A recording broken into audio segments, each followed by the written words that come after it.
Let's talk about some of these films, and I guess one of the things that I'm wondering if there's symbolism in these films that is Masonic, then it must be being put in there intentionally, correct? Well, right. There's two ways. There was a couple ways of looking at this. Right. One is it's intentional, which I believe it is in a lot of cases. If it is not intentional, and I can think of a couple examples where it is not intentional, you are clearly dealing with what is called the collective unconscious of Carl Gustav Jung, where Yes. the material is appearing because it's so ingrained in our subconscious. Things like mythology, the zodiac, the solar lore. This comes also out of the works of Joseph Campbell. Exactly. That it's appearing there because we just can't help ourselves, for lack of a better word. There are some instances where I know it's there, and it gets into, and I've been asked this before. Well, why are they putting it in there? Well, what it's doing is it's turning the movie into this great myth, and basically it's revealing what the mythology and the lore that these movies are based upon. By putting these little clues and symbols in to the movies, and also, you mentioned this before, it's a challenge almost. I think these filmmakers like to challenge their audiences. I mean, Darren Aronofsky does this ad nauseum in Black Swan, with these little clues that he puts in there, that will really tip you off when you understand the underlying symbology of what's going on. You'll see it in the Excalibur movie. That's a movie I talk about in the in Royal Arch of Enoch. That's a solar, the King Arthur legend is a Sure. solar allegory from start to finish, and the best presentation of the solar allegory is the Excalibur movie that came out in the late 70s, early 80s, by John Borman. Some of the other movies in the Royal Arch was like The Ninth Gate, which is Kabbalah, the Being There movie with Peter Sellers, which is a solar allegory, the two National Treasure movies, which are very Masonic. The first National Treasure movie is a retelling of the Royal Arch ceremonial, the recovery of the Masonic treasure vault underneath the Holy Ground. And when I was writing Royal Arch, I kind of teased these movies, these Hollywood movies with this Masonic symbolism in it, but there was so many more subject matters and movies I wanted to talk about that really didn't fit in. So that's where cinema symbolism was born out of this last chapter. And cinema symbolism, I talk about movies like The Exorcist, the Back to the Future trilogies, the Star Wars, the Matrix, some horror movies. I get into some of the mythology of like Dracula, the werewolf, Frankenstein's monster, which is a Kabbalistic golem, and things like that. I get into some TV symbolism with the X-Files. There's some unique things going on there. And Let's talk about that. Let's Go ahead, talk I'm about the sorry. X-Files for a second. I enjoyed that show. Hit me with some examples. Well, I know there's the one that was always one of my favorites in the X-Files was, and I think it's a second series episode. It has a German title called The Hand That Wounds, and this was the one that takes place at this high school where the students are practicing the Goetia, the Ars Goetia Solomonic magic to summon the demons, and the substitute teacher shows up who's the devil or this high-ranking demon. There's a scene in it where Mulder and Scully are standing in front of the high school, and in the background you can see the name of the high school, and the name of the high school is Crowley High. I thought that was really clever. Obviously an homage to Aleister Crowley. That was always one of my favorite ones. I'd have to go back through the X-Files again, but you'll see little things like that. And of course, the whole thing with the the X-Files, but it's not even really hidden symbolism, with the whole thing with the, government conspiracy Sure. and the UFOs and things like that. But yeah, I always like that one with the Crowley High School in the background. I thought that was really clever. I talk about that one in the book. They had an episode with a golem in it as well, I believe. Yeah, I think that's right. There was one. I know that on this one show on Fox right now, which also did the X-Files. I want to say the show called Sleepy Hollow. They had a golem in it, and this comes from the world of Kabbalah. The creation of imbuing life into an inanimate object. So it's Kabbalistic magic. I guess the most famous Kabbalistic golem in history is probably Frankenstein's monster. What another Kabbalistic golem, this will floor you, probably the most second famous Kabbalistic golem in entertainment history is Smurfette. Is is a Kabbalistic golem. She is a lump of clay that Gargamel uses black magic to create to undermine the Smurfs' little perfect communist society there. The Smurfs are Papa Smurf is Karl Marx, by the way. This is why he wears the red Phrygian hat. The Smurfs are the communist society. They all work without pay and live rent free, but they all do their own chores, as little communists would. The Papa Smurf wears the red costume, of the red communists and things like that. I've never wanted to see that film until now, man. It's like, now I want to see it. That's really amusing. I love it. Yeah. You'll see some weird stuff with cartoons, and I know I was talking with Joe about Disney before, so you'll see some stuff with the cartoons and Disney and things like that. But when you get a symbolic eye for this stuff, you'll really start to see these mystical elements turn up in popular movies, and the list is endless almost. Matrix has Gnosticism in it. The Star Wars movies is, a lot of solar allegory in that. Sure. Go ahead. Let me ask you about the James Bond series, because I've heard you talk. Good God. I totally did not see this coming, but let's talk about that a little bit, and Ian Fleming as well. Oh yeah, that's a great subject matter. Ian Fleming was in British intelligence during World War II and he was the handler for Aleister Crowley. That blows my mind. Yeah, Aleister Crowley was a British agent for the English during World War II, and this is a true story. When a lot of people aren't aware of this, when Rudolf Hess, Hitler's deputy, flew to England on the botched peace mission. Hess was into astrology. A lot of the higher-ranking Nazis were into mysticism and the occult and things like that. When Hess flew to England, they captured him and they put him in the Tower of London. This is a true story. Aleister Crowley went to Ian Fleming and said, "Listen, let me interrogate this guy." He said, "I'll perform some black magic, sorcery. I'll do some Goetia magic in front of this guy. We'll scare the living hell out of him. And we'll use this to threaten him, to reveal like Hitler's astrological proclivities. Himmler was into this material as well. So was Joseph Goebbels, the propaganda minister. And Crowley went to Fleming with this. Apparently Fleming went to higher ups with this idea. It was ultimately vetoed. It never came to fruition. But Fleming was Crowley's handler. The James Bond stuff has all kind of esoteric imagery in it. The 007 sigil, that's Bond, 007, that's John Dee. When Dee would write these espionage letters to Queen Elizabeth, he would sign them 007. And it's a spyglass. It's little eyeglasses is what he was trying to draw. And the symbol was representing that the correspondence was for her eyes only, which is where that term comes from, for your eyes only. And of course, Fleming would have been aware of Dee through Crowley and imbues Bond with the whole 007. It's an esoteric homage to Dr. John Dee. And the James Bond novels and their subsequent movies are replete with alchemical Rosicrucian Gnostic ideas where but Bond is sort of the solar hero. He gets the mission from his solar ruler M. M is the 13th letter of the alphabet, and this denotes the sun ruling the zodiac. So then, the sun sends Bond to Hermes Trismegistus, who is Q, the little quartermaster guy, to give him the sacred wisdom or the gadget that ultimately saves Bond's life.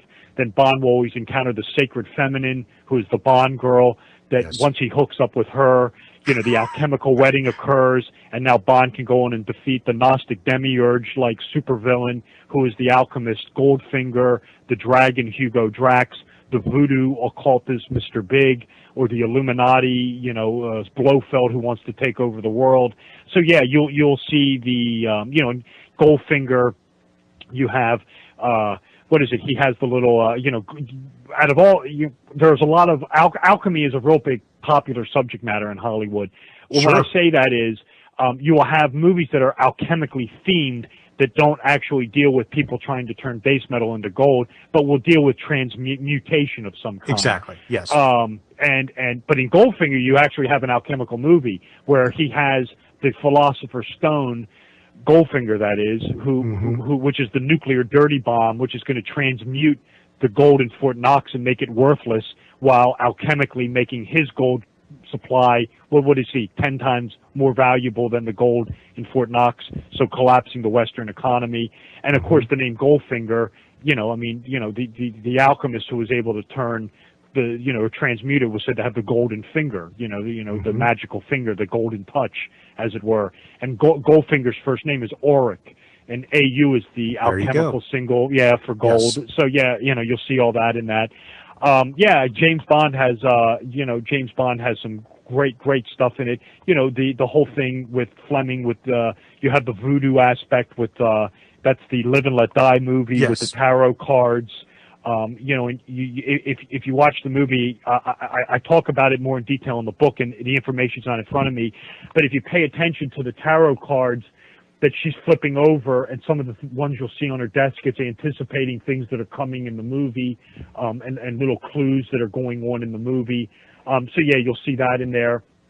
A lot of the, and this really isn't, esoteric, but a lot of the, some of it's a little concealed, but obviously all the female Bond girls have these, very, overt sexual names, denoting the sacred feminine. Yes. And Fleming would have been aware of that.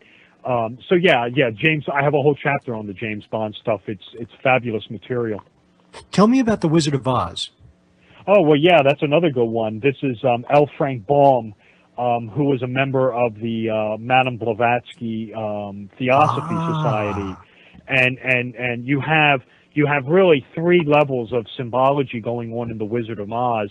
You have one that's the just the base one that's about this little girl who gets whisked away in a tornado and goes to this magical land, has this adventure, and comes back changed to her home, and that's the end of it. This is sort of what you would just call your base explanation. Then you have two other hidden allegories going on. One's a little more well known than the other one. The first one is the political allegory. It's a long story, but you have the entire Wizard of Oz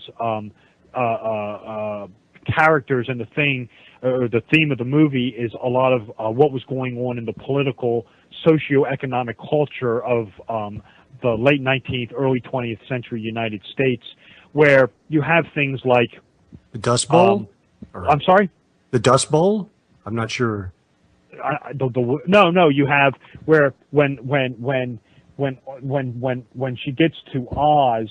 The Wizard of Oz, the actual Wizard of Oz is President William McKinley, and what the yellow brick road is the gold standard, and what McKinley was trying to do was get the gold standard to back paper money or greenbacks. This is why he lives in the Emerald City, which is green money. In the book, her slippers are silver, not ruby, and this represents what's called the free silver movement, which was very popular amongst farmers, where it had to do with the printing or the coinage of silver money, which was going to have the same effect on paper money. And the scarecrow would be the American farmer who would have been in favor of the free silver movement. The Tin Man is the American laborer, and the whole thing going on with the Tin Man is that he can't move. This is symbolizing the Depression of 1896, where a lot of laborers were laid off and found themselves out of work, and basically found themselves, completely, in a stagnant position. This is why when Dorothy encounters Tin Man, he can't move because he's stagnant. What got the laborers back to work was J.P. Morgan's oil, the oil companies. This is why, in order to get Tin Man moving again, you got to oil him. This is just a complete political allegory. The Cowardly Lion is Eugene Debs or William Jennings Bryant, who is McKinley's political opponent who had the loud bark and the loud, roar, but no political bite. That's why he was a cowardly lion. The Wizard of Oz is McKinley, who lives in the Green Emerald City. The negative aspect of paper money is inflation. This is why the Wicked Witch, is green-skinned, representing the darker side of green money. This is the whole. There's much more to it than this. I'm just paraphrasing because because of time. But then you also have, on another level, you have the whole Gnostic initiation story where Dorothy is taken away on the winding staircase up the tornado, up the ladder of initiation. This is the tornado. This is the winding staircase in Freemasonry, where she's taken to the magical land. This is the spiritual realm in color, where she's left the material world behind, of Kansas. And, you're getting into the whole thing of the initiatic experience, navigating the ancient mysteries, which Madame Blavatsky said, in order to do this, you had to have intelligence, fortitude, and courage. This is why the three comrades are after a brain, a heart, and fortitude or courage. The golden path is the golden path of initiation. This comes out of Buddhism, that leads to the demiurge, which seems to be a legitimate messiah, but always turns out to be, bogus. This is the Wizard of Oz, who of course turns out to be just basically a humbug. Right. So yeah, you have a lot going on, allegorically with this whole concept of spiritual initiation, being wary of organized religions, that the golden path of religion leads to a bogus messiah, basically.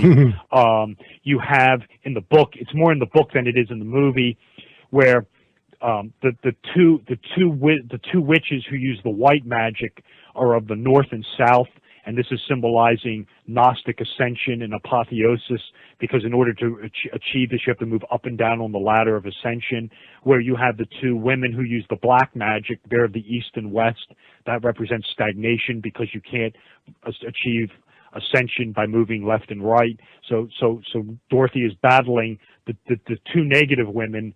Well, the one gets killed right away. The two negative witches are of the East and West, representing spiritual stagnation and lack of ascensio, or lack of apotheosis, where the two white magicians, the North and South, this is the one who turns up in the movie, is Glinda, played by Billy Burke, who, by the way, has a wand tipped with the pentagram with the 1 point up and the 2 points down, identifying her as a white Kabbalistic magician. They're of the North and South, symbolizing Dorothy's spiritual ascensio, which she ultimately achieves by learning the truth within herself, that there is no place like home. She clicks the heels 3 times. The number 3. I mean, I could go on and on about that. Well, and then she gets back home and no one understands her, because she's initiated, and understood. They're the profane. They don't understand what she's gone through, basically. Well, let me ask you this. Let me flip it a little bit now, because basically everything that you're explaining now all makes sense to me, and it all comes from people who did this intentionally, knowing what they were trying to convey. Now, I would ask you, do you believe that some popular artists at this point are taking symbols of Freemasonry and other esoteric ideologies and just using them for shock value? For example, yes, I do. Go ahead. For example, I mean, here's how absurd it is, and maybe it's not absurd. Maybe I just don't know. But a few years ago, there was much to do about the Kardashians having a Christmas card with the checkerboard floor. And then you have, a couple of years ago, we had Madonna doing a Super Bowl that had a lot of bizarre imagery in it. And then you have people like Jay-Z or Lady Gaga, and I'm not picking on these people, but my thought is these people are not really vested in this. They are doing it just for the theatrical rise that it gets out of people. Maybe I'm wrong. Maybe they are actually involved in some level. But what do you think? No, I tend to agree with you. I was just on someone talking about this. It was the Madonna Super Bowl thing where she was dressed up as the Goda Mendes. Yes. You've got the Katy Perry now video where she's the Egyptian goddess. Yes. You've got Beyonce doing the eye in the triangle thing with Jay-Z, doing it as well. My take, there is two thoughts on this. That I mean, I agree with your take on it. There's a thought process that these people are involved with some sort of Hollywood witchcraft, Illuminati, satanic cult, and that this is evidence of this. I see it the other way, and I see it your way. I think people in their production team, their managers, their stage designers are familiar with this esoteric material to a certain level. Probably I wouldn't call these people masters, but they know enough about it that, you know, they are incorporating it into the stage performances. And my attitude is, you know, people say, well, what's the motivation for this? Well, the motivation is it gets people talking about it like you and I are doing right now. That's right. And it gets chat rooms going, and there's no such thing as bad press. You know, calling Katy Perry an Illuminati witch, you know, well, I'm sure she's crying all the way to the bank on that one. You know, and, you know, I agree with you. It's shock value. I believe it is intentional to some extent, but I don't see it as evidence that, I know because I've seen videos that this is evidence of this Illuminati, Antichrist, devil worshiping cult in Hollywood. I see it the way you see it, that it's that people in their production design team, their stage managers, their publicists see this material. They know it's popular. I mean, look, these people can do internet searches too, for God's sake. Exactly. Yes. I think it's intentional, but I think it's like you said. I think it's more being an agent provocateur than it is, being evidence of this demonic conspiracy in Hollywood. I agree with you. That's the way I see it too. Well, I'm glad to hear that because I don't bring up the subject too often, but I mean, every time I see that, and listen, you know, I've read the sites where they say, oh my God, did you see what Lady Gaga did? She did this or that or the other thing. And to me, I just thought, you know what? These are smart people. They didn't get to these positions by being dummies. And they also are probably clever people that have curiosities like we do. Right, yeah. And so it does not surprise me that they would look into these things and go and then think to themselves, you know what? How edgy would it be if I dress up like this or I perform against this particular background, you know, and then people that actually don't know that much about the subject anyway, they only see the symbols, they only hear the talk. So I'm glad to hear that you think the same thing. But I think that too. But let's not forget also, you know, this predates Jay-Z, Beyonce, and Madonna. This is true. I mean, you will see tarot cards on Led Zeppelin albums. That's right. Look at the Beatles, for God's sakes. I mean, a lot of their album covers are very esoteric. The Sgt. Pepper album has Aleister Crowley on it. Yes. You get into the whole thing with the Beatles code, with the whole Paul McCartney being dead thing. Right. Yes. I mean, you'll find these clues on their covers. I mean, I know that's intentionally done. I mean, Abbey Road is the godfather of that, you know, with the funeral march going on. So yeah, I mean, it predates Katy Perry and Jay-Z. You know, Gotcha. I mean, the Rolling Stones, you know, you'll find Sure. it, you'll find it in their albums and in their songs too. So yeah, I mean, it's definitely, a tool. I mean, my God, you really want to go back, look at Mozart's Magic Flute. I mean, that's Egyptian and deals with a lot of Illuminati initiatic themes. So, you'll find it even in Mozart, for God's sakes. So, I mean, I definitely think it's a powerful conduit, but, I'm kind of with you. I'm not ready to ascribe this really dark, sinister motive behind it that a lot of people are. Well, you also completely anticipated my thoughts earlier because I was going to ask you, like, at what point did these types of symbols, and you totally anticipated it, at what point is this Carl Jung? At what point is this Joseph Campbell? And we're talking about the hero's journey and things like that. There's all of these various types of symbols that are out there that mean certain things to certain people. But give us more info, like with Neo and the Matrix. And I assume he is the solar deity, Neo. Right, absolutely. The Star Wars, the Matrix movies, and the Lord of the Rings deal a lot with Campbell's monomyth. The whole thing with Carl Gustav Jung is basically it's a way with the collective unconscious. It's a way of saying, basically, if you don't want to believe the materials intentionally put there, it's kind of like an outlet of saying, well, it's there because it's there, because we can't help ourselves. We put it there whether we know it or not.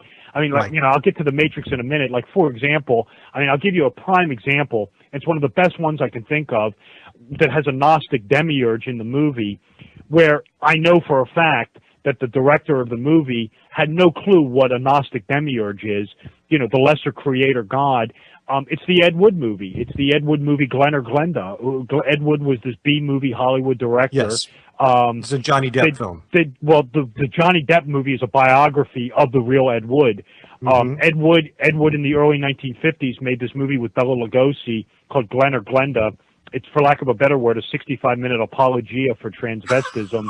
But he cast Bela Lugosi as the demiurge, who's this lesser creator god who pulls the strings and manipulates humanity for materialistic ends. If you had gone back in time and said to Ed Wood, hey, why did you cast Bela Lugosi as the demiurge? He wouldn't know what the hell you were talking about. But there it is. I mean, it's one of the best examples. I talk about it in the book. It is by far and away one of the best examples of a Gnostic demiurge in a movie. Getting to the Matrix, I mean, this is just Manichaean Gnosticism from start to finish. Yeah, I mean, absolutely. Neo Anderson is the, you know, or James Anderson. Neo is the sun god who is dead and resurrected by Trinity. Oh my God, you know, there's a dead giveaway on her name. Yeah. You have the Hermes Trismegistus character in this is Morpheus, who, you know, the Hermes Trismegistus character is the old graybeard. He's kind of easy to spot. It's the guy who knows everything but divulges the material piecemeal. Morpheus, Gandalf the Grey, Obi-Wan Kenobi, Albus Dumbledore are all Hermes Trismegistus. Yeah, I mean, Neo is the dead and resurrected Sun Man who has his Sophia, his Gnostic Sophia, who's Trinity. This comes out of the Nag Hammadi library, where the Holy Trinity identifies Sophia as one of the as a component of the Holy Trinity. I don't have the quote in front of me, but when Neo is brought aboard the ship, the Nebuchadnezzar, you get a flash of the space, the hovercraft's nameplate, and it says it's Mark 3:11. If you look up that Bible verse, it says something like all the evil spirits will bow down before the Son of God, which is Neo, and the evil spirits are, of course, the robots or the machines. You have in the Matrix, in the whole series, you have you have your demiurge, your creator of the false world, who is the architect. He shows up in part 2. The archons are the agents. This is his henchmen. This is all Gnosticism. And Neo, again, is dead and resurrected by Trinity. He gets killed. He gets reborn. And then what's he do at the end of the Matrix? He ascends into heaven like Jesus. Yes. You'll see. I mean, there's a lot more to it. I'm just going over it very briefly. But yeah, all three of the Matrix movies are very Gnostic. I mean, in part two, the second Matrix movies, one of the ships is called the Gnosis. I mean, come on. I mean, the other ship is called the Logos. I mean, how more obvious can you get? Right. Yeah, and what you will also see in the Matrix films, in the three Matrix movies, is elements of Campbell's monomyth, and you'll find that in Star Wars, you'll find that in Lord of the Rings, you'll find it in Harry Potter as well.